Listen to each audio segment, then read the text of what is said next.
सहना भवतु सहनौ भुनक्तु सह वीर्यं करवावहै तेजस्विनावधीतमस्तु मा विद्विषावहै। ॐ शान्ति शान्ति शान्तिः। Namaskaram to all and welcome to the concluding session of the Bharatiya Darshana Shastravali series.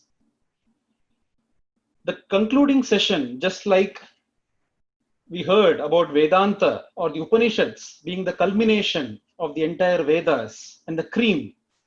So we have the session as a concluding session on the message of the Upanishads for the modern education system. And to take us through this session, we have none other than the eminent scholar and speaker, Dr. Ramasubramanian. Ramasubramanian sir, welcome to the session. Namaste. Dr. Ramasubramanian is a professor at IIT Bombay in the Cell for Indian Sciences and Technology in Sanskrit. He's a doctorate in theoretical physics, a bachelor's in engineering, and a master's in Sanskrit. What a rare combination. He was awarded the Maharshi Badarayana Vyasa Saman by the Indian president in 2008. He's also a member on the Central Sanskrit Board. He's also one of the few authors who has prepared the explanatory notes for works on mathematics and astronomy, especially of the astronomers and mathematicians from Kerala, like the Pranita Yukti Bhasha and Tantra Sangraha. And he holds this it's a topic very close to his heart. He has been working on this research topic quite a lot. And he has also given the title of Vidvat Pravara by the Sringeri Jagadguru for completing a rigorous course in Advaita Vedanta. There is so much to speak about him, but we want to hear more from him today rather than me speaking about him. So, sir, once again, namaskaram and welcome to this session. Over to you. Thank you.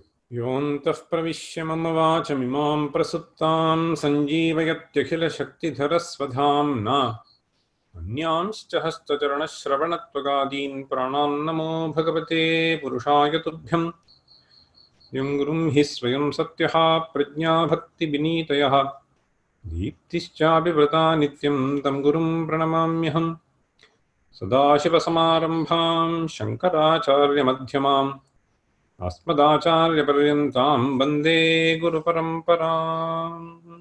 I am extremely delighted to have been invited in the series of talks that have been organized. And I have also been associated with this Chinmaya Vishwavidyapeetham. So we have excellent scholars there, and the motivation with which this institution has been started is something which is really marvelous, and I'm sure in the years to come, it will really flourish. With these few words, having thanked the organizers, let me just start. My reflections on the topic which has been suggested to me by the organizers to speak on. So the message that the Upanishads have to convey to modern day education. Today we are in a certain state wherein knowledge is so freely available. There is absolutely no dearth for textbooks, no dearth for videos, no dearth for internet connectivity. So no dearth for any device that we need by which we will be able to gather knowledge. So modern day education in a sense is far, far, far comfortable compared to the kind of education that was available a few years ago, few decades ago. One of the reasons why we have been able to come to this stage is the technological advances, the scientific advances that have taken place. More technological advance than scientific advance, I would just say, over the past few decades. and the levels of affluence which have increased. It is amazing to see that whether he is a rickshaw puller or he is an auto driver, so they have smartphones, so through which they have access. All these are available today. But one thing which I find which is seriously lacking,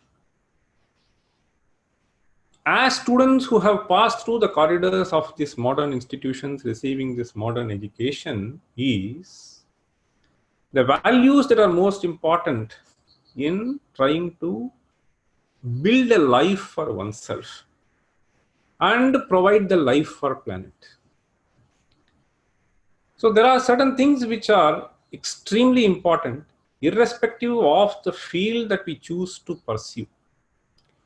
Be it Vedanta Shastra, so be it IT, so be it artificial intelligence like Elon Musk. So it doesn't matter what we pursue, but there are certain values which are most crucial for maintaining certain harmony and peace in the society, which is what seems to be lacking in the modern educational system. So this problem, I feel, has to be addressed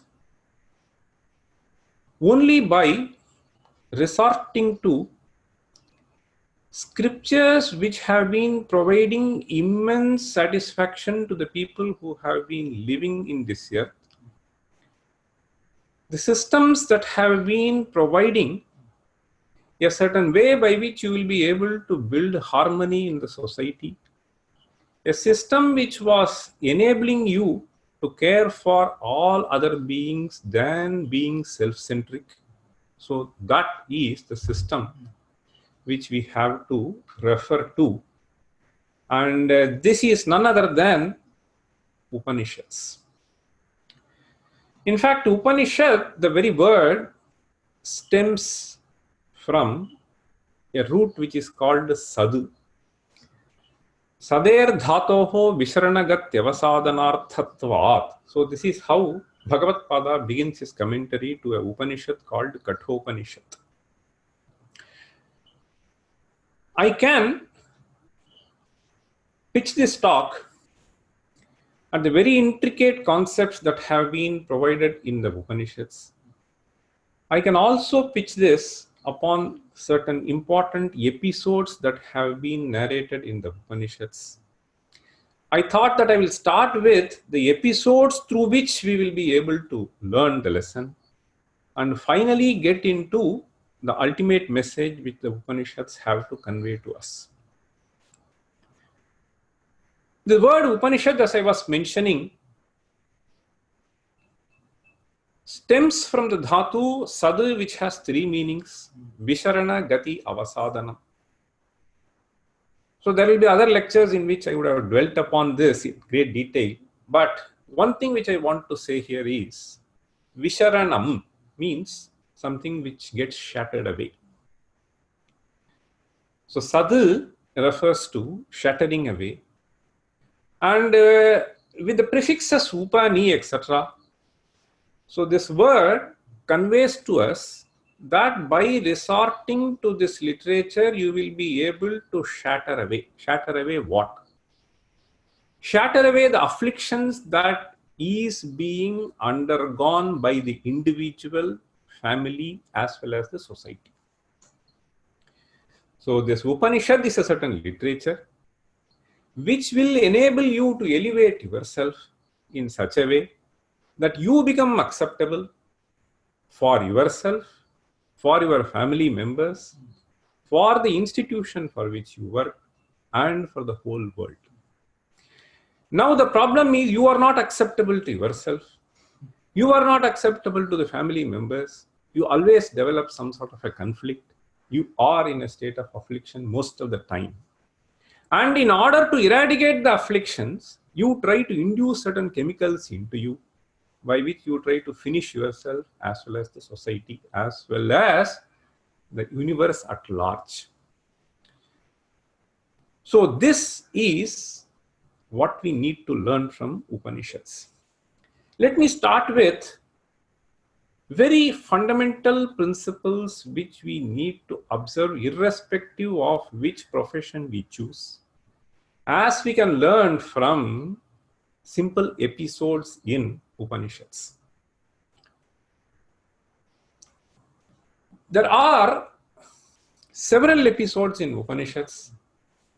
I would like to start with one episode which is very striking and which conveys very important values, which occurs in Chandogya.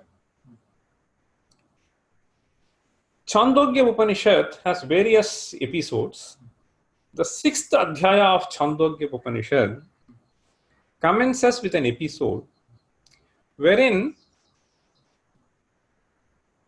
the father advises his son to go and do Gurukula Vasa in order to gain knowledge and come back. So the episode commences with saying, Navai Somya Asmat Kulinaha Ananochya Brahmabandhuriva Bhavati. Asmat Kulinaha. So here refers to a certain community which has been upholding this knowledge and transmitting from generation to generation. So we have been carrying on this process. So this cannot be discontinued. Brahma Bandhuhu means, so you are not a Brahmavit, but Brahma Bandhu. The word Brahma can be understood in several senses. But here you can just simply take it as Brahmanas. Brahmanas are, even with respect to the term Brahmana, we need to understand that since they are preserving this Vedic wisdom, particularly conveyed in the Upanishads, so they are referred to as these Brahmanas. So unless you go and study this Vedic knowledge and try to cherish the essence of all these Upanishads, then you can only say, I am related to this person, like these people calling themselves Chaturvedi and so on. So which has absolutely no meaning whatsoever. So Dvivedi, Chaturvedi, all that. So Somayaji some people keep. Some people feel very happy to call them as Dikshit. So they are supposed to be titles which are given based upon what you have imbibed in your life, what you have achieved in your life. So that is what he is saying. You can't simply associate, I am a Brahma Bandhu. So he says, go and study and come back.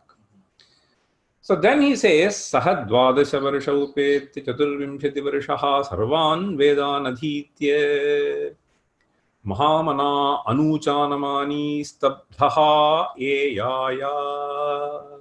This is how the Upanishad narrates. Sahad Dvadasha Varsha Upetya. So he went to the Gurukula at the age of 12 and returned at the age of 24. Dvadasha Varsha Upetya Chaturvimshati Varshaha. So the period of study is 24 years. 12 years. Okay, up to 24. Okay, up to 24. Anyway, but Upanishad also says Sarvan Vedan Adhitya. This is an interesting description. So Sarvan, so Bhagavad Pada here interprets it as Chaturo Vedan Adhitya. So Sarvan means you don't think there are so many. So he has done four Vedas. But today, there are children who are sent to Gurukula. So even after 8 years, they will not even complete one Veda. But anyway, so this is a interesting episode which clearly tells the capacity of the human being to acquire knowledge is really unlimited. So you can easily master 4 Vedas in 12 years if only you are really committed to it. And in fact, I am reminded, my grandfather, when he was running the Gurukulam, he will be able to send the students off before 5 years. So nowadays, even after 6-7 years, people do not come out. But he saw to it that it is done in 5 years, up to Kramanta. So this is something which we need to learn. So the rigor with which the teacher teaches, the sincerity with which the student learns, both of them matter. So that is why he was saying Sahana Vavatu. So this is a very, very important prarthana. So Sahana Vavatu means, may the Lord Almighty protect the teacher and the Shishya together. Okay? So for the knowledge transmission to take place, there has to be absolutely clear understanding between the teacher and the taught.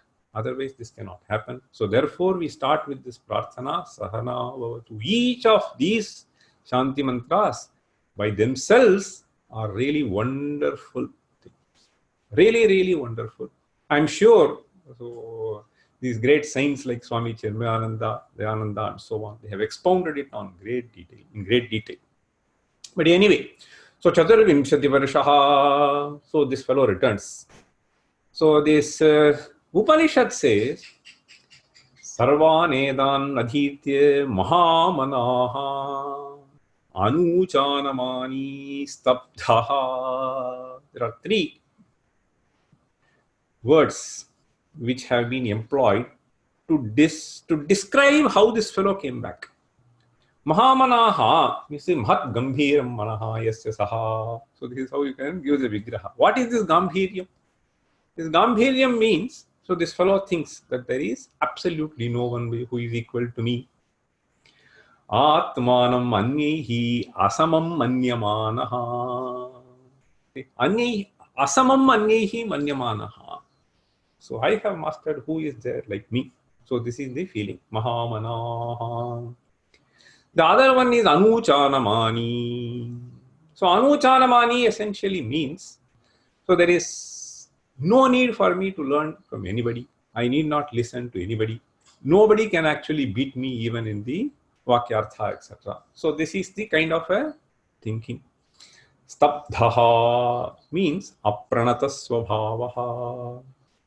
Okay, so Vinaya is not there. Okay, yeah, this fellow returns. So the father immediately says, Anuchanamani stabdhosi utatama desham aprakshaha yena shrutam bhavati amatam matam avijnatam vijnatamiti. He just poses one simple question. Okay, and this fellow simply falls flat. Okay, so this episode, what does it teach us?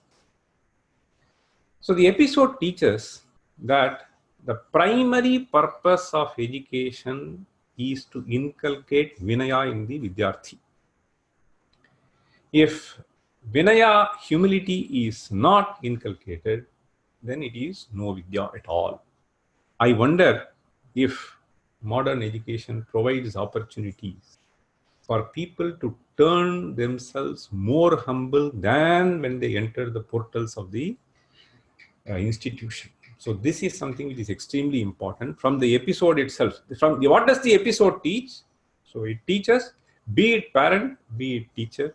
So the most important thing is inculcating Vidya. Okay. So this Vidya Dadati Vinayam. In fact, there is a simple Sudhashita. Vinayadhyati patratam patratvat dhanamapnoti dhanadharmam tatas-sukham. Okay. That is why even Bhagavat-pada, so when he composes Shatpadi Stotra, the first prarthana that he places before Ishvara is Avinayam Apanaya Vishnu Shamaya Manaha Damaya Manaha Shamaya Vishaya Mrigatrishnam Bhutadayam Vistaraya. So this is an episode which tells very clearly. Let me narrate very quickly the other episode, which also highlights the importance of this and the advantages of this, as we will see in a short while. We have another episode which occurs right at the beginning of the third adhyaya of Brihadaranyaka Upanishad. So Brihadaranyaka Upanishad starts with an announcement which was made by Janaka that, so I am keeping 1,000 cows, okay, with gold ornaments, etc. So I would like the foremost among you Brahmins to carry away this. Okay. So then Yajnavalkya calls his Samaveda Shishya, Samashravah, this how he, so though Yajnavalkya appears in Shukla Yajurveda, so you can easily see that, so he has a Shishya who learned Samaveda from him. Okay. So they were real Chaturvedis. Okay. So he says Samashravah, so he says, so you just drive away this. Okay. So the Shishya drives away. So the other Pandits who have assembled in the assembly, so naturally they got little upset. So how is it that Yajnavalkya can ask his Shishya to drive away before proving himself? So that he is, so Anuchana Tamaha is the term that, so that he cannot be beaten by anybody in argument. So how, without proving his immaculate scholarship, okay, so invincibleness, so how could he ask? So then they say, Tvannu Karno Yajnavalkya Brahmishtosi iti Sahovacha namo vayam brahmishthaya kurmo gokamaye vavayagusmaha iti tagha tatageva prashtundadhre hota shvalaha. So this is how it goes. So when he was asked, are you the Brahmishta, the foremost among us who have assembled here? So then Yajnavalkya says, Namo vayam brahmishtaya kurmaha. So I offer my venerations unto that Brahmishta, whoever he is. Okay. So which automatically implies that he doesn't claim himself. Okay. Gokamaeva vayagasmaha. So I have too many Shishyas, I was only in need of cows. Therefore I asked my Shishya to drive away. So this is all it is. Now you can see, so he will immediately prove. So there will be some 20 others who will be pouncing upon him with various questions. But then he will answer all of them and everyone will really fall at his feet. But the answer here is very important. So by humility, you will be able to diffuse the anger in all others. So humility brings in several virtues in you. You will be able to win the heart of others. So even today, so this management schools, they keep talking about this. So they will say that there are 10 virtues of which you will gain by humility. Somebody will say 5 virtues, somebody will say 8 virtues. So you can break them into various parts, but this is the most important virtue which Vidya can bring in. Let me tell you, there is a interesting word that is used in English, which they call as head weight. Okay, if you are humble, there will be no head weight. Okay, you will not bear the burden of your own head, I can tell you. So this is really soothing to you.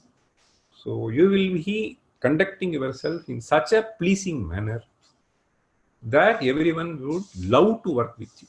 Okay, so be it workplace, be it home, be it for yourself, you will be in a relaxed mood. So you will be detoxifying yourself, I can tell you. So that is why Bhagavad Pada prays for Avinayam Apanaya Vishnu. In fact, that Subhashita which I was mentioning to you, Vinayadhyati Patratam. So Patratam means, Patrata means respectability in the society. Okay. So this Patratvam does not simply come by Vidya. It only comes by Vritta, the character. Okay. So Navidyaya Kevalaya Tapasavapi Patrata. Okay. So Vidya or Tapas does not bring you Patrata, respectability, but only Vritta brings you. Okay. So the most important of the Vritta is Vinaya. So this is something which we learn. Let me also narrate another very short episode which occurs in Brihadaranyaka 5th Adhyaya. So it is a very, very powerful message that is being communicated through this episode. 5th chapter, 5th Adhyaya Brihadaranyaka. So we have a story which commences with three groups of people appearing Prajapati. See, Trayaha Prajapatyaha Prajapato Pitari Brahmacharyamushuhu Deva Manushya Asuraha Ushitva Brahmacharyam Devaha Uchuhu Bravituno Bhavaniti. So they did Brahmacharya. So let us not get into what it is, but essentially, so you go to Gurukula, okay, live a disciplined life. And then, so you approach the Acharya with all humility, so to bless you with knowledge. So there he says, Ushitva Brahmacharyam Devaha Uchuhu Bravituno Bhavaniti. So may you kindly bless us with knowledge. What is to be learnt? So there it says, Tebhyoha Yetadaksharam Uvacha. So he says only one letter. Yetadaksharam Uvacha. What is the akshara? Da iti. Da. This is all he said. So having said this, so he asks, Jnashishtha iti. Jnashishtha. This is a pluta. Did you understand? Okay. So these people said, Jnashishma iti. Yes, we understood. Okay. So this is what was their reply. Then, once they said that they have understood, so he invites these people and then asks separately, so not to humiliate them, what did you understand? Okay. Okay. So then the first group said, Damyateti. Okay. So let me not get into further reading of this passage. I'll summarize to you. The word Damyata, Datta, Dayadhvam. Many of us would have heard this because our Paramacharya, when he wanted to send the message, so through M.S. Subbalakshmi, who went and sang the song there, the most famous, beautiful song, Maitrim Bhajata Akhila Hrijetri, it ends with these three words. Damyata Datta Dayadhvam Janata Shreyo Bhuyat Sakala Jananam. So these are three words which are essentially from this Brihadaranyaka Upanishad. What do they mean? In fact, this contains almost all that is to be known. So if only we expand on these three things. So Damyata Datta Dayadhvam. There are three groups, in fact. The Bhagavad Pada's commentary here is really remarkable.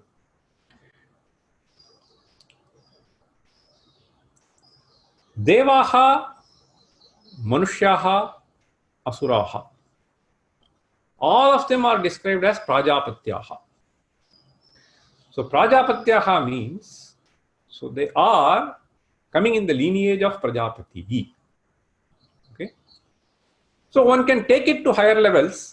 In fact, ultimately what this Advaita Vedanta has to teach us is, there is only one entity called Atman, and we need to understand that everything that we see here in this tangible universe, or the intangible as we call it, as black energy or black hole, is all manifestation of this one entity which you can call as Sat or Atma.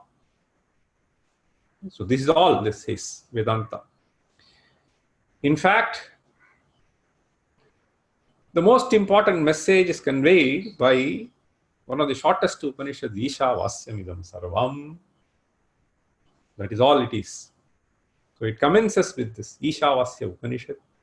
Ishavasya Sarvam Yatkincha Jagatyan Jagat. Tena Tyaktena Bhunjitha Magridha Kasya Svidhanam. So this mantra conveys whatever that has to be conveyed. You will be able to see that many of these Upanishads so beautifully convey through various episodes in various words, in various forms. which is obviously essential. And this is something which we recognize as essential because those who enter into the corridors of this modern educational system, so we refer to some 20 books, some 30 books on the same topic, and there will be some 20,000 books on the same topic written by these different authors. So depending on the choice of the faculty, what he likes, depending upon the liking of the student, we choose a particular approach and then we study this. Okay. So similarly, different Upanishads convey through different Akhyayikas ultimately this message that Sarvam Khalvidam Brahma. Okay. In fact, there is a beautiful sentence which has been authored by Bhagavad Pada while introducing a mantra in Kathopanishad. In Kathopanishad, in the 5th Valli, we have a mantra called as goes. It goes like this. Agniryathiko bhuvanam pravishtaha rupam rupam pratirupo babhuva ekastatha sarvabhutantaratma rupam rupam pratirupo bahischa. In fact, there will be 3 mantras almost similar. Vajuryathiko bhuvanam pravishtaha rupam rupam pratirupo babhuva. Then we will have Suryo yatha sarvalokasya chakshuhu nalipyate chakshushair doshaihi ekastatha sarvabhutantaratma nalipyate lokadukkhena bahyaha. So this is the most profound message which the Shruti has to give you. Sarvabhutantaratma, there is only one conscious being. Okay. So that is what people who have experienced this Advaita for themselves in their own lives because of certain sadhanas. So they are able to sing this in their ecstasy. So Sadashiva Brahmendra, who was there in the recent times, so he was singing Sarvam Brahmamayam Re Re Manasa Sarvam Brahmamayam. So you take this Annamacharya, Brahma Mukate, Parabrahma Mukate. So all these great people, okay, have shared their own experiences. In fact, so since I was there in some of these meetings, when the CVV, which is conducting this, Chinmaya Vishwavidya Peetha, so people were sharing this, that the founder of this Vishwavidya Peetha is Chinmayananda himself. And he had this vision that this profound knowledge of Upanishad has to be necessarily integrated with this modern education, without which it will not be fulfilling for anybody's life. So the affluence that we experience today has certainly not translated into mental satisfaction. And if you just browse through the web, you will be able to see that the number of billionaires may be increasing. So what was the number in 2005 and what is the number in 2015? If you see, that would have really rolled up. But then I don't think this affluence has really led to any satisfaction. Ultimately, what this person requires is a certain tranquility to experience within himself, and a certain tranquility which he can emanate by experiencing this tranquility within himself. So this is what is needed in the society. And this is what is achieved by these 3 words. Damyata datta dayadhvam. I will explain the message of Upanishad through these 3 words now. You can very easily see how this encapsulates various other things. So I just explained through certain quotations, important quotations. You can very easily see how this is conveyed through these words. Damyata datta dayadhvam. So this Shankaracharya, so this sentence anyway has to be stated. In his introduction to this Agniryathaiku, he says, the problem today is beautifully stated by Bhagavad Pada. Kutarkika pashanda buddhi vichalita antahkarananam pramano bhavannamapi atmekatta vijnanam asakriduchyamanamapi anujubuddhinam brahmananam chetasi nadhiyate iti tatpratipadanarthe adaravati shrutihi punah punaraha agnihi. This is what one calls as avatarika to a mantra in introduction. What does he convey here? Kutarkika pashanda buddhi vichalita antahkarananam.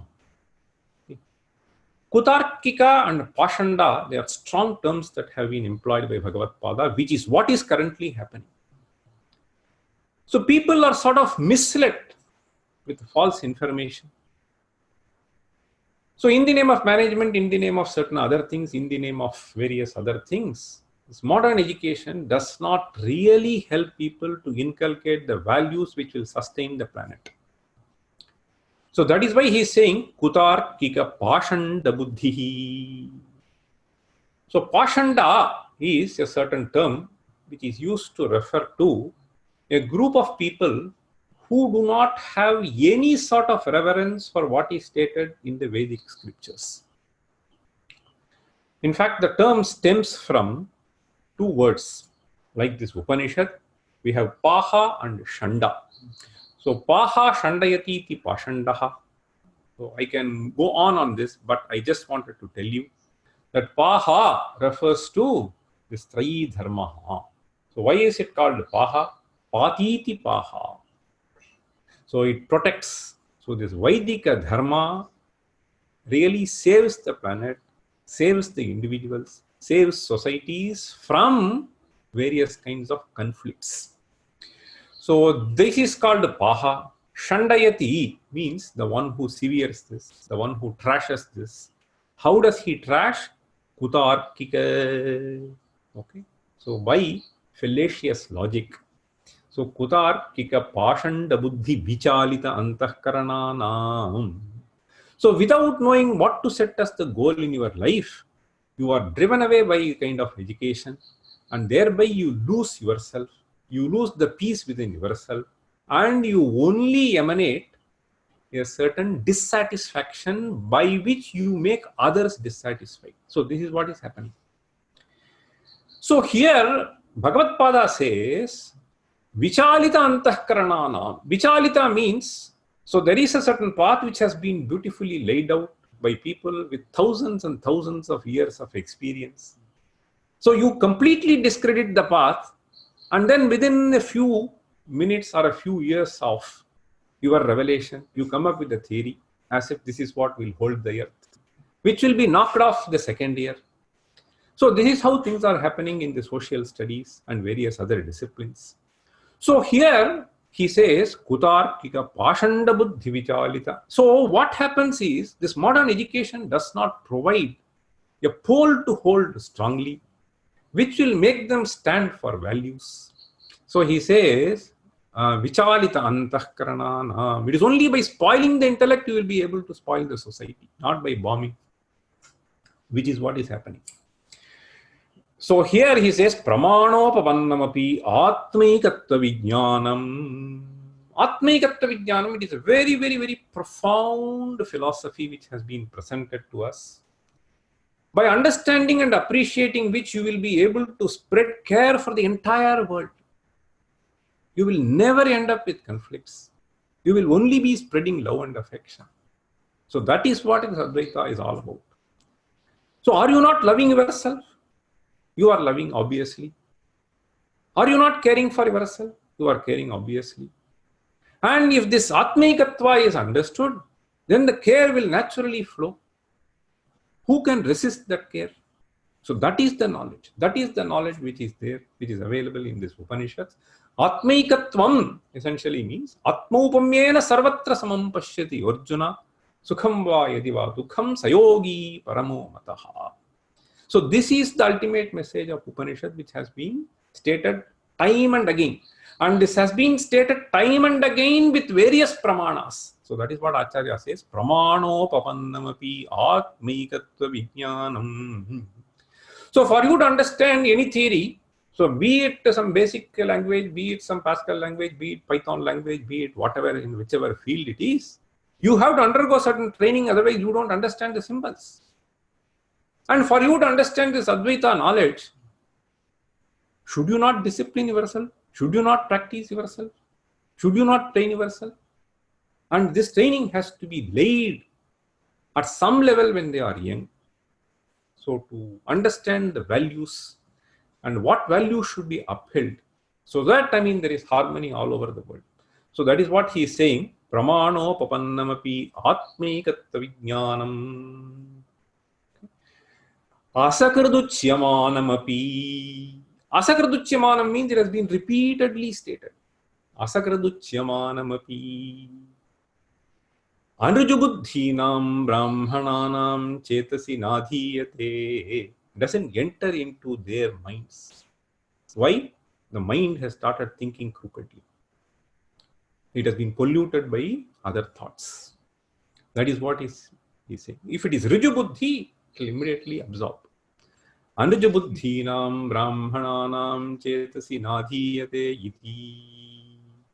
Tatpratipadane adaravati shrutihi. So in order to establish this firmly, pratipadane adaravati means so caring. Which is so caring? The Shruti. The Shruti Mata is so caring. And she repeatedly tells this in various forms. That is why we have so many Upanishads, presenting the same tattva in different ways with different episodes, so that you imbibe values which are essential for living here. And you will be imbibing also those values which will make you recognize this ultimate experience of Atmikatva. So Upanishad tells you the essence of this philosophy. It also tells you through various episodes what are the virtues that you have to imbibe in order to qualify yourself to receive this jnana. So that is why I started with this. So in a couple of minutes I will just end. So Damyata Datta Dayadhvam. So this is what has been stated. So you can just see. So Damyata. So this includes several important values, as I was telling, starting from humility. So may you control your mind. Okay. So this is given to Devas because Devas felt that, they have achieved various things. There are various episodes in Upanishads. So Damyata means, so may you sort of cool down. Okay. So don't think too much of yourself. Okay. Datta. So Datta is may you share. So this is for Manushyas. And here it is said that the tendency for human being is not to share. So the moment you get the wealth, so lobha increases. And kama to earn more and more drives you to get more and more. The more you get, so that's why we have in Bhajagovindam, artham anartham bhavaya nityam nasti tata sukha lesha satyam. So when is the sukha? Datta, you share it. So then you will receive sukha. So aparimita sukha you will get. So for that you have to first of all learn to share. So this is a very, very important discipline. Therefore for Manushyas he says, that is why magrudha kasyas vidhanam. So therefore, see kamah krodhascha lobhascha tasmadetat trayam tejehe trividham narakasyedam dwaram nashanam atmanaha. This is how the Smriti Bhagavad Gita proclaims. The same thing you will be able to see. It is all based on Damyata Datta Dayadhvam.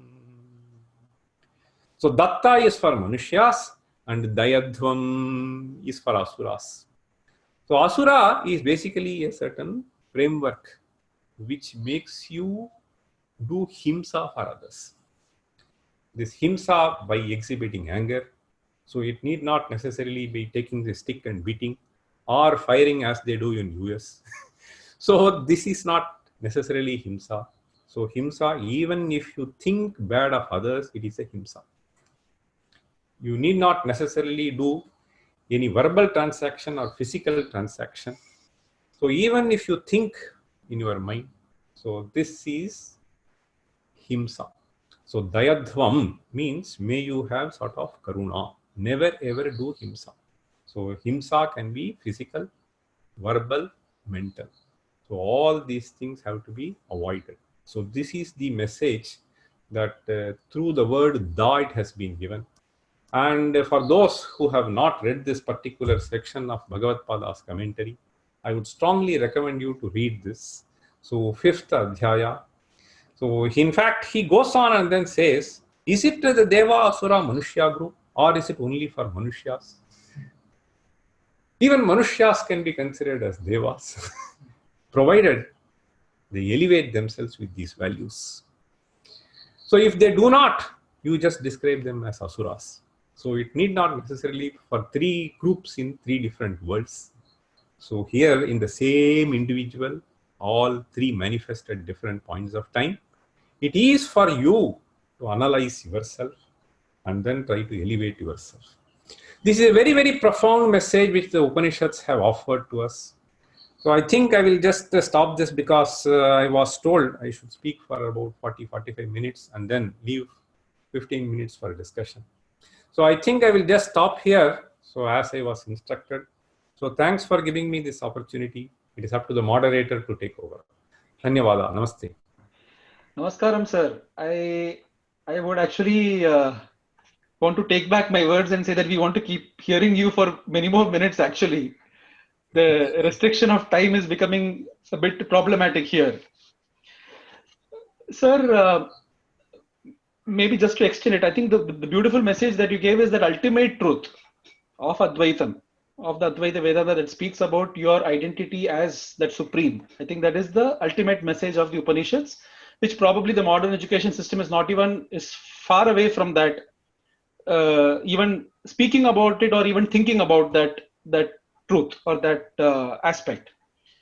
But even in the Upanishads, even in terms of accepting students belonging to different strata of the society, belonging to different economic strata, probably these were not even the considerations when probably a student was accepted by the guru. It was only the desire to learn, right, of the shishya that was seen by the guru. So could you explain something around on that? And when you compare it to the modern system, there are so many eligibility criteria and there's so many ways in which that itself blocks. Though we have the right to education and everything is there in place, but still you see that rampant, where even the access to education, good education, becomes difficult. Okay. See, in the modern system, we have created a certain system which obviously varies from place to place. So therefore, nothing can be really said throughout. This is the consideration. Let me just explain. I know that even in the well-known universities of US, so there will be some idiot who will go and join because his father has given some millions of dollars. So some seat will be provided to him. So coming to India, so let us not worry about what is happening in the various parts of the world. Though they have certain criteria for entering into certain things, this criteria somehow is not based upon really the qualification of the student. So we have a certain piece of degree based on which one is admitted. So earlier, neither was the admission based on a paper that you carry, nor was the convocation based on sending a paper with them. Okay. So the quality of education was really, really remarkable. And let me substantiate this by giving an example even today, which is happening in some sections of the Indian society. So the student will be declared that he has learnt by making him present in front of the scholars. To some extent, I mean, this is formally there in what one calls as PhD dissertation, but this is not strictly followed.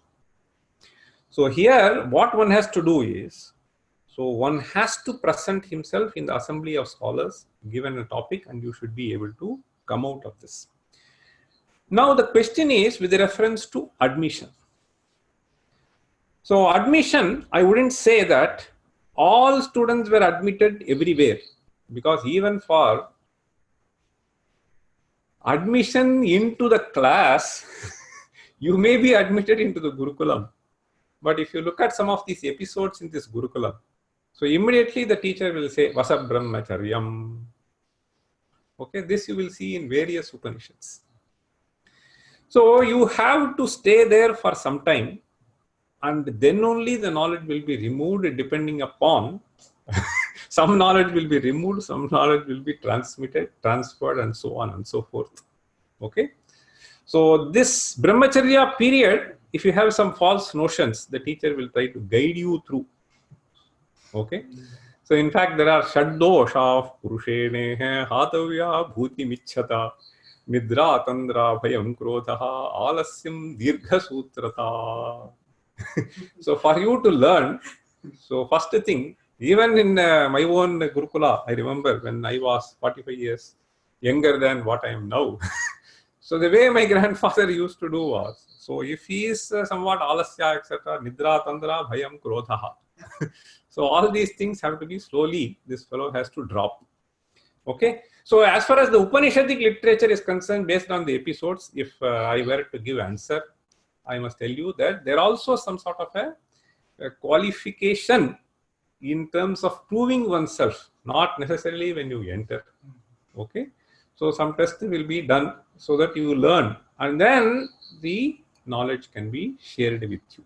So this you will find in several places. Right, sir. Right. And also, sir, this very common notion of the Upanishads or the Vedanta or our Sanatana Dharma at the highest level, propagating to sacrifice everything, to shun everything to attain the ultimate. I think even the Upanishads very clearly even bring out that that is also not what the Upanishads are also trying to propagate. They also say that you live happily, but still try to, the highest ideal is something different. Yeah. See, the thing is, sannyasa does not mean physical renouncing. Sannyasa means samyak nyasaha. It has to do more with the renouncement at the intellectual level. So in fact, we find Janaka being a king, receiving this knowledge, highest knowledge from Yajnavalkya.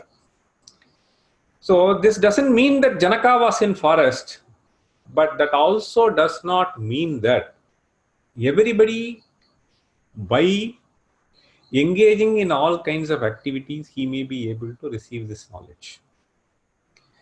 So what will be helpful for some people, and what may be possible because of their earlier vasanas, even as they are carrying out. So in fact, it will very clearly say, so it need not necessarily be towards the end of this fourth stage. In fact, since you are saying Sanatana Dharma, so we have these 4 stages which are being said. So Vanaprastha and then Sannyasa. So Brahmacharya, Grihastha, Vanaprastha, Sannyasa. So the Sannyasa generally, I mean at the 4th stage of your life.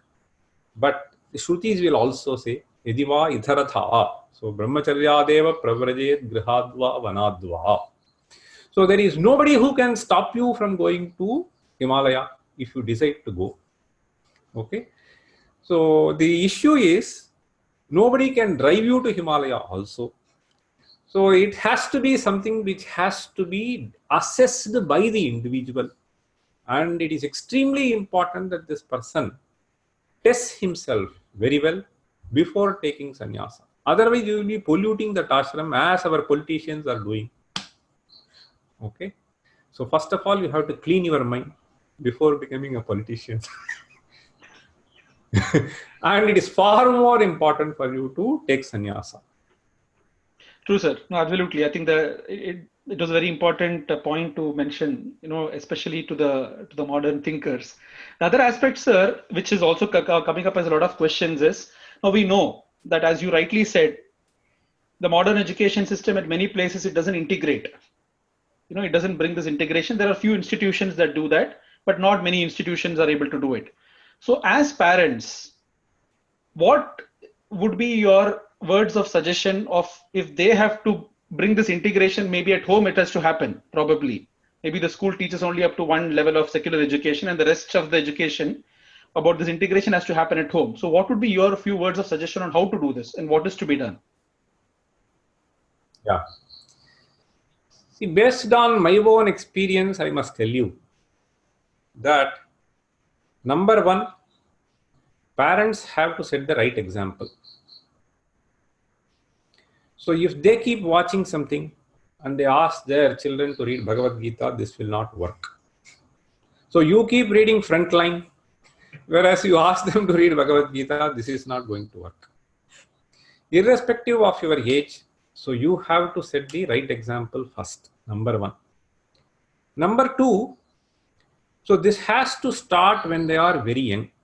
Today there is a certain wrong notion that has been created in the minds of parents by mindlessly aping the West and some theories which have been propagated there, that the moment the student learns Sanskrit, so he is exposed to 3-4 languages, he will get confused. So all this is nonsense. So my mother has learned 8 languages before she was 8. So it is only a question of exposing. The mind is so fertile. So today, as I was mentioning right at the beginning of my talk, there are so many opportunities for you to make your children learn.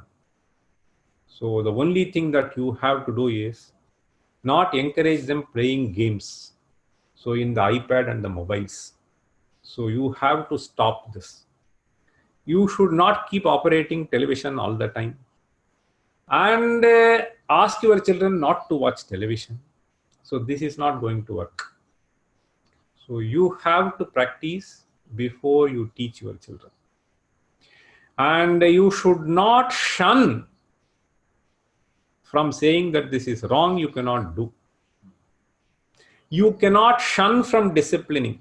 So this is something which is ridiculously adopted.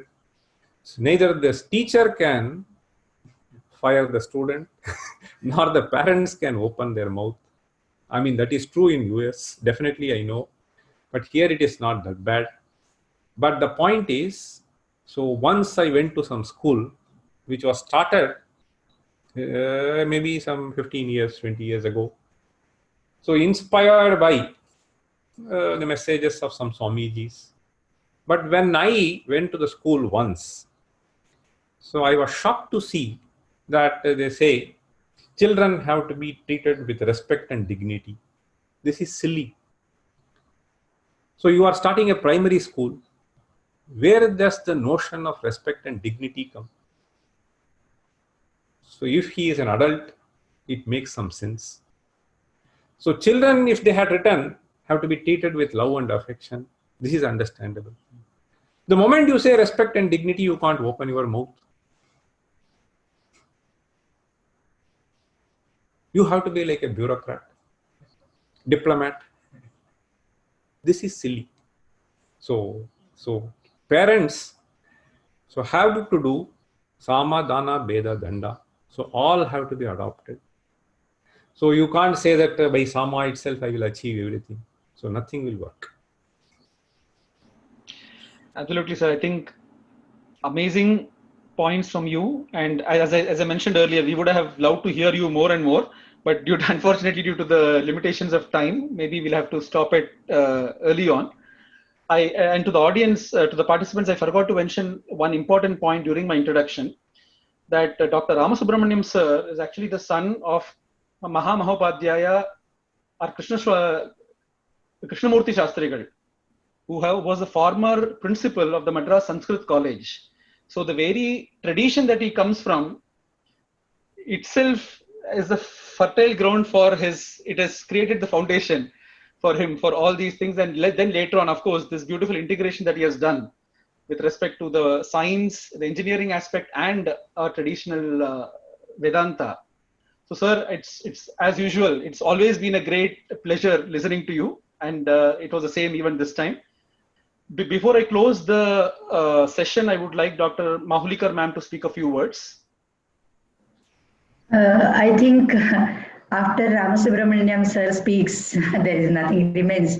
But the message which he gave, in one letter, that's a very famous story and very, very profound message it has. And that's one of my favorites. I have been telling my students like that. And as you rightly said, Ramji, that it necessarily doesn't mean that they are devas and asuras. It is the Daivi and the Asuri Sampat in the human being himself. So he could be a Deva, he could be Manushya, and he could be Asura at times. So all these three messages are for him. And another point which he made, it was really very touching, that it's not only the intellectual level or wisdom, it is always the Achara. And therefore Acharya is Achare sadhuhu ityapi acharya na kevalam achinoti arthan iti acharya. So the acharana, the vritta, what he emphasized, it was really amazing. I can't supplement more, on Ramji's lecture. Okay, so thank you. Sarvetra sukhinas santu, sarve santu niramayaha, sarve bhadrani pashyantu, ma kaschid dukkha bhag bhavet. Om Purnamadah Purnamidam Purnat Purnamudachyate Purnasya Purnamadaya Purnameva Vashishyate.